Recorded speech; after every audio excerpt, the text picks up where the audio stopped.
Douala, la capitale économique du Cameroun, est confrontée à un défi majeur en matière de gestion des déchets ménagers. Les tas d'ordures s'accumulent dans les rues et les quartiers, favorisant la prolifération des vecteurs de maladies tels que les moustiques et les rats. De Ngodi à Bépanda, Ndokoti en passant par Bonapriso, les routes sont inondées d'ordures ménagères. Les habitants du quartier Ngodi, au lieu d'Ipon, cohabitent avec les ordures. Dépassés par la situation, ils ne savent plus à quel sens se vouer. Douala est tellement sale. Et les poubelles, ça gêne. Parce que normalement, l'endroit, ça n'a pas mérité de verser même les poubelles. Et en plus, comme je viens de te dire, tu as vu les trous qui sont à l'intérieur. Isaac vient ramasser ça qui est donc finalement, les ponts là, ça va descendre. Et quand ça descend, nous on va faire comment? Et regarde les saletés là en bas du pont. C'est bouché. Quand il pleut, même là où je suis debout là où nous sommes, l'eau monte jusqu'à ici. Tout ça, c'est à cause de quoi? À cause de saleté. Vraiment, c'est tellement sale. Si vous devez faire quelque chose comme Impact, c'est que nous sommes contents.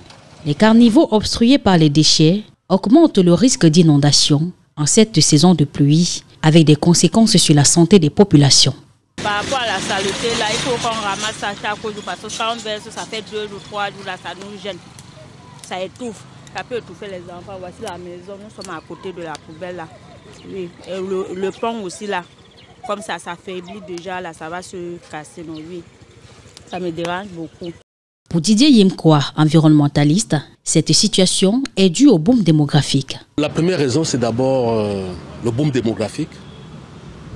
Douala à peu près à 5 à 6 millions d'habitants. Évidemment, vous savez, s'il y a des ordures ménagères, c'est parce qu'on consomme les produits ménagers.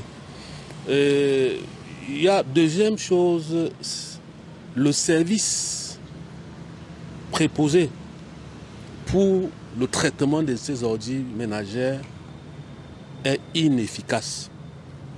Le dit, ce n'est pas être méchant. Vous-même, vous l'avez constaté. Lorsqu'on parle du traitement, c'est toute une filière.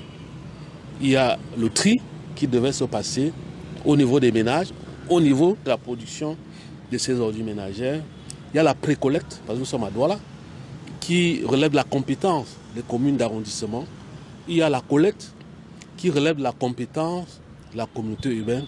Évidemment, l'enfouissement, dont la décharge est sous l'autorité, sous la responsabilité de la communauté urbaine de Douala. Si la ville de Douala aujourd'hui est une méga poubelle, si vous me permettez le mot, c'est tout simplement parce que ce service de traitement est inefficace. Pour résoudre ce problème, l'environnementaliste propose ceci.